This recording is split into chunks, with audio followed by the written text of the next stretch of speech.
Hello and welcome to the second of our Recipe for SEO Success interviews. Today we're talking to Mez. I can never say your second name, Mez. Homayunfard. Homayunfard, very nice. And he is the co-founder of Online Marketing Gurus. He heads up the company's sales and marketing division, and we have known each other probably for 2 or 3 years now. Mez and I met to discuss all things SEO and have been discussing them ever since. And I think he's one of the SEO good guys. He's very upfront with the way that he does his SEO, and he doesn't make big promises that he can't deliver.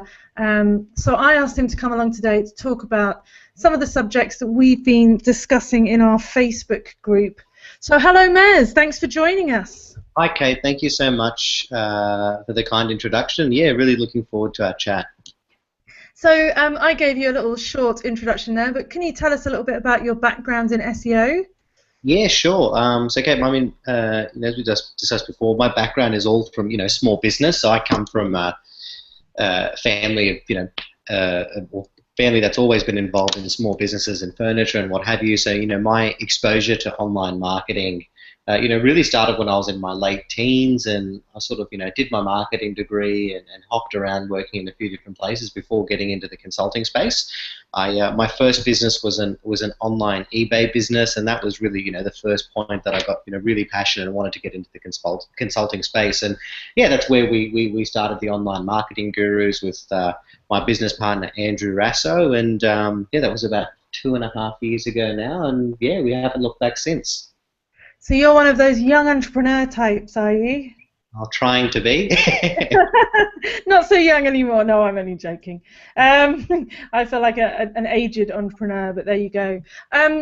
So let's get stuck into the interview, and I've obviously prepared you with a few ideas of what we're going to talk about, but I think one thing I always like to do at the start of these interviews is ask you to define what you would describe SEO as fairly quickly, like not a big long explanation, but if you could sum it up in 1 or 2 sentences, what would you say?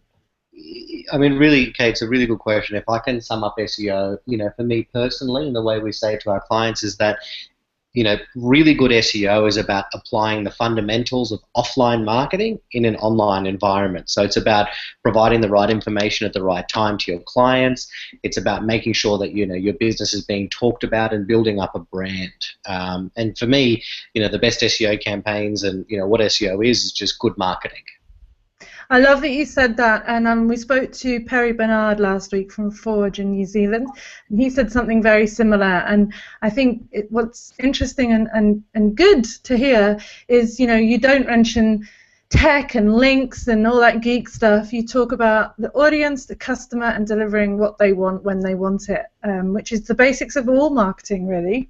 100%, Ken. I guess that's one of the, my main bear bugs as well, is just that whole idea, people talk about link building, and it's like, link building in itself is really just a process of PR and just making sure that you're talked about, and that's what marketing is. It's not SEO, it's just, basic marketing 101, make sure, you're being talked about. Perfect, yeah, I so agree. And you work with a whole range of clients from small businesses right up to large corporates, but the majority of people on my course are either small business owners or working in a marketing position in a larger business. So what do you think are the problems that small businesses face with SEO? I think that a lot of the problems, that small to medium businesses face is this, huge amount of misinformation, which is, in the market about SEO and what it is and what it isn't. And I think, the problems that I see, a lot of the times with small businesses is that they have this single source dependency that they have in online marketing. So, all of their focus is on, SEO rankings, PPC, and it's not, it's not what the basis of a good online marketing campaign is about. There has to be, this idea and understanding that it's about something bigger. It's about content. It's about the brand and how these things interlink with SEO. So I think that gets missed a lot of the time. And I think it's to this challenge that small businesses have of really balancing, particularly like the mum and dad types of operations, of really balancing that cost payoff of doing SEO themselves versus outsourcing it. So I see a lot of small to medium businesses try to bring it in house, but it's not as effective. But then when they go to outsource it, there's those cost issues. So it's really the balancing of those things. So the misconceptions of what it is, and then also the costing issues of doing SEO properly. It can be quite a costly exercise to a certain degree if you want to outsource all of it. So it's the cost side too. I think that's a very good point to make. I mean, obviously the course that I'm running is a beginner's DIY course, but that's not to say that doing it yourself there isn't a cost, because there's a cost of your time. And if your main area of expertise is not marketing, obviously there comes a point where you go, is my time better spent doing what I do, or is it spent doing marketing and SEO? And I think that several people on this course, that it's their job. That's what they've been asked to do by their manager. Several others, they're just too small scale at the moment to outsource anything, let alone SEO. But I think there is a middle ground, and there does come a point where you go, well, look, I'm spending X amount of hours a month on this. My hourly rate is blah. So if I did outsource it, I could afford X, and I think that's a big decision to make. It is, and it's a tough one for small to medium businesses, and it does come down to, as you said, that opportunity cost of your time, and whether it's best spent, building up a big profile of different directories to submit yourself to, or to, if you're a plumber or a landscaper, to actually, do those value add exercises, which is building up your brand and, improving your service. So these things can really, happen on auto mode. That's it. But I think either way, whether you decide to do it yourself or outsource it, and I'm sure that at the end of the course there may be some people who decide that the option to outsource is the right option for them, but at least they'll be more informed and educated about what they're asking their SEO company to do. And I think that's a big thing, because I think there's a lot of mystery around SEO, and what are you guys doing behind the scenes? What secret formula are you using? So I think it's good to find out the basics yourself, so that you can be involved as much as you want to be. I certainly agree with you. The best weapon you can have for any marketing campaign is to just be educated and understand. Even if you do choose to outsource it, you need to be educated as well. So it's not a matter of throwing it over the fence. So yeah, 100% agree with you. Education's a key part of all of this. Great. It's good when we agree. So I think I already know the answer to this question, but I'm going to ask it anyway. What to you is more important, content or links? So in my opinion, and again, and I'm not sort of just jumping on the bandwagon here, but for me personally, of course, I will say content. The reason being, and when I say content, I'm not just referring to, blog articles and infographics. Content plays a huge role in building up a great link profile. So for me, content is really the conduit to scoring good links, which is obviously it's a huge part of of SEO. I would be lying if I was sitting here and saying, oh, you can just have great on-site content and no links and it'll rank. It's not the case at all. But content is the backbone of great outreach campaigns, great link campaigns. So, yeah, without content, there's no SEO. So, yeah, certainly I think that content overrides links every time, but you can't have good links without having good content. Yeah, it's like, it's not really chicken and egg. It's that, you have to kind of, build it, and then the links will come. The shift from building links to earning links, so that your content is so good that people just can't help linking to it. I think that's the idea that we're all aiming for these days. 100%. If I can raise one particular example, Kate, we work with, they're actually the biggest cosmetic producer in the US who do like natural cosmetic makeups, and for them, they don't have any title tags on their website. The meta descriptions are not done, but they have built an awesome product which is getting talked about. So they have lots and lots of natural content links where people are reviewing their products, and the site ranks impeccably. So it just goes to show that even if you do sometimes miss some of these fundamentals, if you've got a great brand and people are talking about it and linking to it with content, you can still get a site to rank and get huge visibility. So yeah, content and a great brand together is better than any type of SEO program or package you can buy. Yeah, I agree. I mean, the way that we structure this course is we do go through all those kind of housekeeping things first. So we technically audit the site and make sure it's crawlable and that it's fast enough and responsive and all that good stuff. And then, fill in all those gaps, like the missing meta descriptions and all that kind of stuff. just to kind of get that put to bed, because you only need to do that kind of once and then it's done. And then after that, it's all about writing great stuff, basically. And, you know, I mean, I still think, and I'm sure you agree, as you said in your comment, you know, you can't have no links. So obviously there is a degree of working towards trying to, you know, when we talk about earning links, you don't just put your content up and hope that someone randomly will love it and link to it. You know, there is a degree of going out there and asking people to link to your content and putting it in places where people are likely to see it and likely to link to it. You know, so link building as an idea is still there. It's just off the back of good content. Exactly right. We call it link earning now, because link building, which I think is, it's that's finished now. It's got a bad name, hasn't it, after the whole penguin debacle? Oh, it's a swear word now.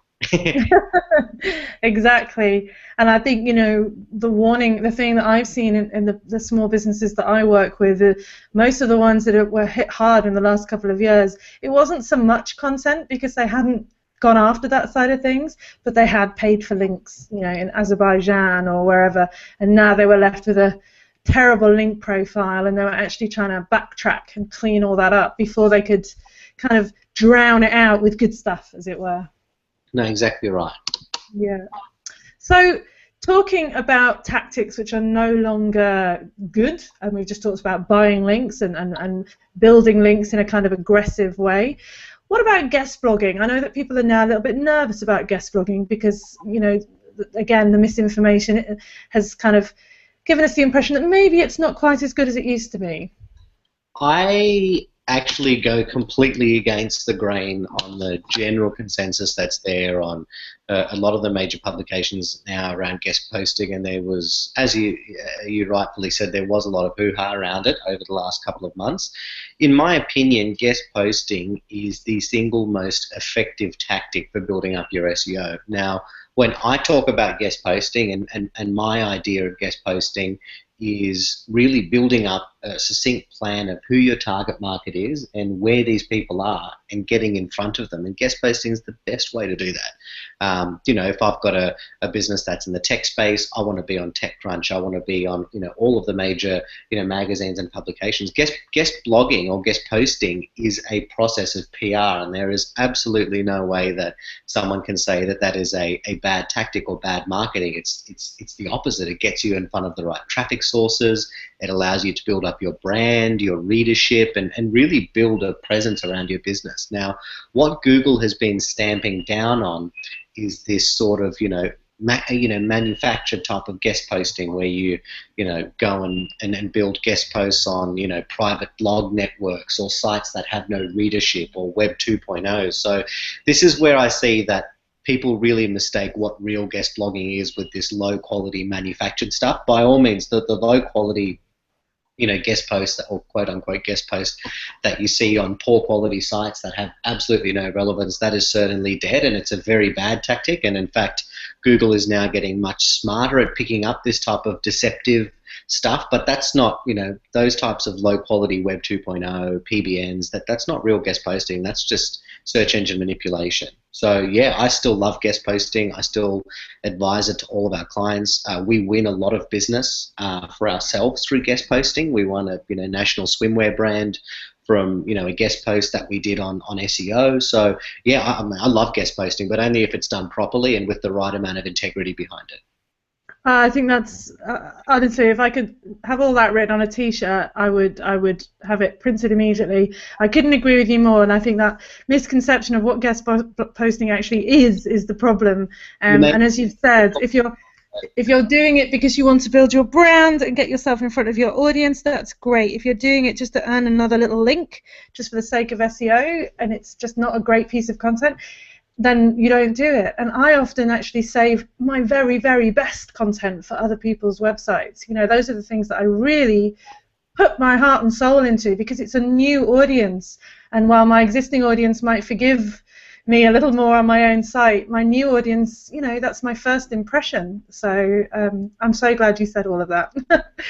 It's like, it's just the fundamental of good marketing. Find out where your customers are and make sure you're being talked about there. It's like, well, and it's great for SEO. So I mean, we've obviously trialed and tested that a lot because a lot of our strategies are around guest posting, and I can say certainly that they have a great effect on SEO as well. So yeah, no, I'm still a big advocate for them.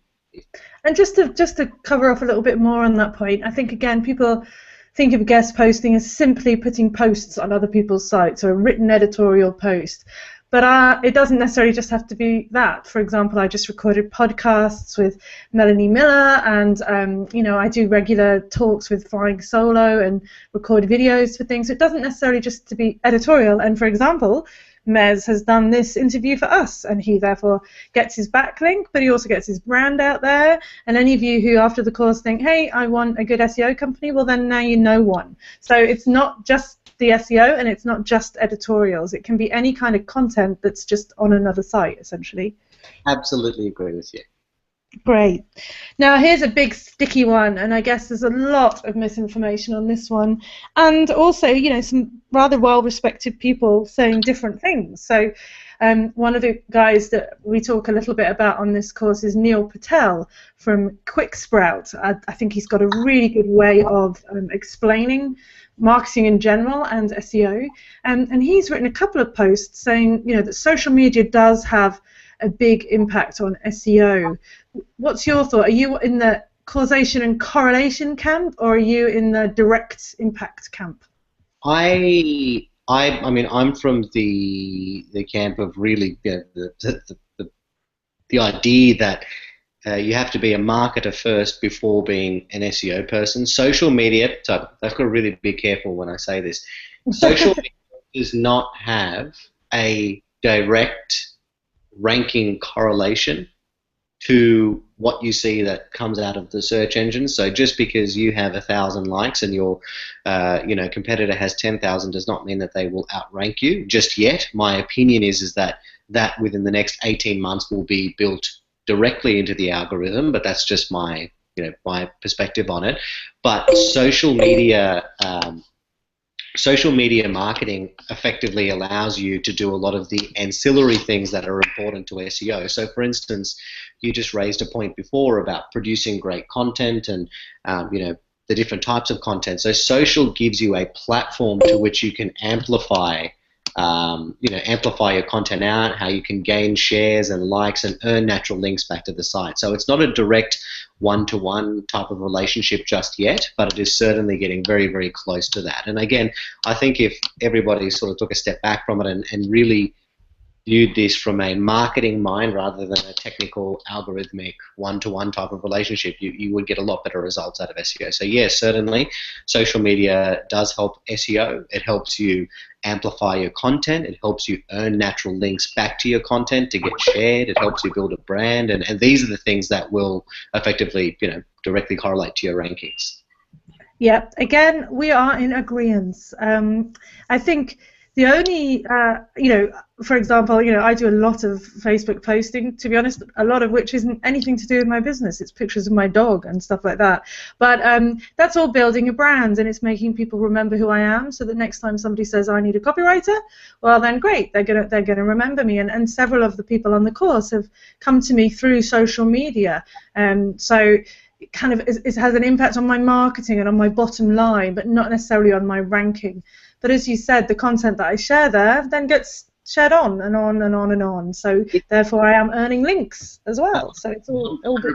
That's where I say it's not a direct one-to-one thing. And I mean, another mutual friend of ours, Aaron Avis, has introduced me to this idea of really leveraging social for the usage of amplifying content. So you produce a blog article.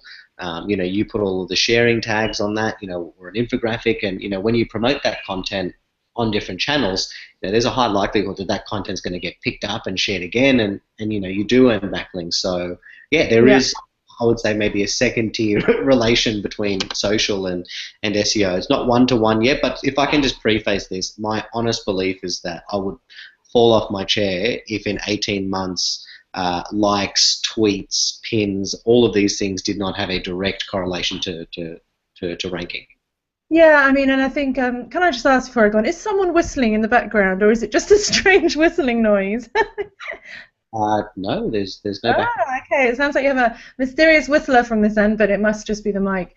But I think one of the things we looked at when we started the course was what is in the algorithm, what are the bigger factors that are influencing the algorithm, and we took a look at the Moz pie chart that shows what it thinks are the main influences, and social is on there as a little wedge of the pie, but not, as you said, not a very big one yet. But don't you think that if it does become part of the algorithm, it's going to be very easy to abuse, just as backlinks were back in the day? I can use some company in India to click on my post 1,000 times, and then suddenly my ranking will increase. How will they get around that, do you think? In my opinion, I think, yeah, I mean, you're definitely right. It's like the same thing with backlinks. It is going to go through its natural evolution of, the algorithm getting smarter and smarter and stamping out different types of, we can say, let's call it social media optimization. It is just something which is really just going to have to run its course. With Facebook, though, like, for instance, we'll just use Facebook as one example. It is so easy for Facebook to be able to, or I would imagine for Google's algorithm to be able to tell, if there has been some Surge. sudden surge. So, for instance, Yeah. with links, there's a concept called link velocity. So, if you one month have only one referring domain to your site, and the next month you have 700, Google's algorithm can go, oh wow, well that's not natural. You don't just get talked about 700 times in 4 weeks out of nowhere, and it flags it. So I think that there is going to be a lot of crossover and I guess knowledge share between what happens in the search engine algorithm and how that factors the build out of how they factor in the social metrics, if that makes sense. It does, and I think we've noticed recently that Facebook and Twitter are cleaning up a little bit. For example, I noticed this Justin Bieber lost something like 5 million Twitter fans the other day, so they must have all been fake ones. So if you're a Justin Bieber follower, now you'll see that he's not quite as popular as he used to be. And another thing on social, which I think is, I've mentioned it before to the guys, but it's something I want to mention again, with Google Plus, which is obviously Google's own social media platform. They've tried lots of ways to try and make us use Google Plus. The first was using authorship, which was when we had those lovely little thumbnails next to our results, but they got rid of that because I think it was working too well and people weren't clicking on the ads. But as I said, with Google Plus, one of the big positives with that is it will actually change how the search results look for people who are in your circles. So someone does a search on copywriter and I'm in their circles and I've recently posted something on Google Plus about copywriting, I'm going to rank above anyone else really because I'm in your circle, and Google is going to change the search results to show that because it thinks you're interested in my stuff. So I think Google Plus is, although it may seem an awkward place to start doing your social media, I think it's definitely worth it. And as I've mentioned before, you can use platforms like Hootsuite to share your status updates and blogs across all your social media platforms at the same time, so it's no additional effort. Do you use Google Plus much, Mez? I do. I use it a lot for syndication of content. So I'm probably not the most meticulous user of myself personally, but I've had really good results from doing it, not only from a search engine optimization perspective for our own site, but mainly just getting content out there to relevant people. So yeah, I mean, I'm a big advocate for it, and it's just a great platform to amplify your stuff. Perfect. Now, one of the things that I really liked hearing from you was that the way that you use PR, and I believe, I don't know if it's still the case, but you actually have your own PR person that you use to help clients generate, press interest in their stories, and then that therefore impacts their SEO. Can you tell us a little bit more about that and how that works? We certainly do. So I'll touch on the sort of story of how we started there. So we do. So I first started. We have a publicist named Gina Fink, who's a fairly well-known publicist back in the UK in the fashion and health lifestyle space. And for us, we started our journey there because we had a client actually called Poster Candy who does these cool Instagram types of posters that you can put up on the wall that sucks up all of your Facebook photos. And we found that it was something that was really hard to do the generic types of link earning strategies around. But we thought, hey, this is a really cool product, and this is something that I would imagine it's a new concept, and news sites would really want to jump onto. And talk about. So that was where we started that process, and that was an incredibly successful campaign. We managed to get the product featured on dozens of sites, and then sites like Missy Confidential. And from there, when we saw the success of PR as having a PR focus to link building, we've rolled that out to a number of different niches, and it's worked incredibly well. And really, when we took it back a step from it and said, well, hey, what is link building? In its best form is, getting the site featured in high authority places where there's good readership. So, yeah, no, definitely, I think PR and link earning are, very much the same thing. And I think it's important to differentiate the kind of PR link building that you do with the kind of old school one of writing a bogus, crappy press release and submitting it to all these sort of press release websites that just allow you to submit without any kind of approval process. So really, they're just Exactly right. So to confirm what we did here, so I'll give two examples to the difference between your PR webs or whatever it is and like actual publicity. So with that poster client, we got free voucher codes for for that particular product, and sent it out to different home and lifestyle editors on the web, and said, hey, we'll give you a free poster candy if you like it. Pretty much, give us a write-up and talk about the product. So it was really like, I would even say on the verge of like a viral type of marketing, where it's like actually, letting people experience, touch, and feel the product, and then review it. And we do the same thing for some of our fashion clients. We do a lot of work in fashion, and by sending out, samples of their new clothes or LBDs or whatever it is, and saying, hey, give it a write-up and talk about it. That was what we were doing. So it's completely an audited process of some people will say no, but it's you really do have to do the hard yards to earn a very good quality coverage link from the site. Yeah, and it can be worth it. I mean, we're going to talk later on in our course about supercharging our content and about blogger outreach. And for the people listening today, think about the cost of your product. For example, one of the ladies on the course sells pillows, and the cost to send out one of your fabulous pillows to maybe one of your key niche audiences, for example, say Mrs. Woob's website, and ask her to write a blog about it. The value of that blog will be worth a lot more than it costs to post that pillow out. And yes, you might post out 20 and only get 2 responses, but if 2,000 people read those blog posts, well then it was worth it, and maybe a little bit better investment than all those Facebook ads and Google ads, and I don't know. It's something to experiment with for sure. I totally agree with you, and the thing is, all of these big news sites that typically do pick up these stuff, these types of content, and these big blogs, all of these sites have very high domain authorities. They're 60, 70, 90 authority, and it's like there's no other submission site where you can get not only such great readership and great branding, but also get a link on a ridiculously high value domain.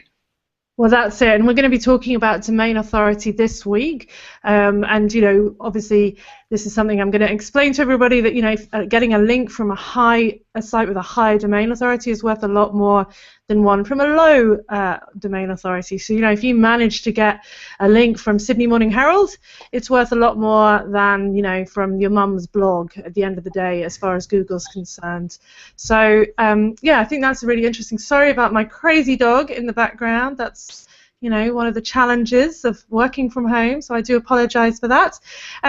Okay, so we're nearly at the end of our little chat with Mez. Just a few more things I'd love to cover off with you. Let me just find out what I was going to ask you next. Here we go. Okay, well this is the last question actually, and it's a biggie. I guess, everybody on the course, everybody in life has a limited time. So if you were a small business person doing their own SEO, what do you think the one tip that you would give them that would make a big difference to them fairly swiftly? What would that be?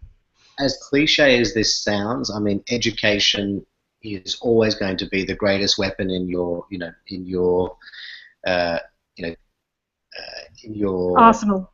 in your arsenal. Exactly right. I beg your pardon. To getting great results and building up a great brand. And for me, education is something which there's absolutely no excuse to not have it within SEO. There's thousands of great pieces of content, like guys like Neil Patel, Jason Demere's pushing out content all the time. And for me, if I can give any one word of advice, it is to educate yourself and to never underestimate the power of content in your strategy. And if I can say three main things that I would advise any small business owner to do, with that in mind, is to understand your market, to build out a 6 and 12-month plan of what content it is that your target market is looking for, and think about how you're going to get in front of them. And there's literally hundreds of tools: SEMrush, BuzzSumo, Google Keyword Planner tool that you can get for either free or next to nothing to help with these processes. So first of all, educate yourself. Second of all, understand your market, and third of all, build out a plan. Fantastic. I think that's awesome advice, and thankfully reflects what I'm saying on the course, because that would have been slightly embarrassing if you said something that I didn't have. So that's great, Matt. I really enjoyed talking to you. It's always interesting, just for me, to have these conversations. I always learn a thing or two. So thank you so much for taking the time to talk to us today. And everybody, I really hope you enjoyed listening. Thank you so much. It was really a lot of fun, and yeah, look forward to speaking to you soon, Kate. All right, thanks a lot, Maz. Bye-bye.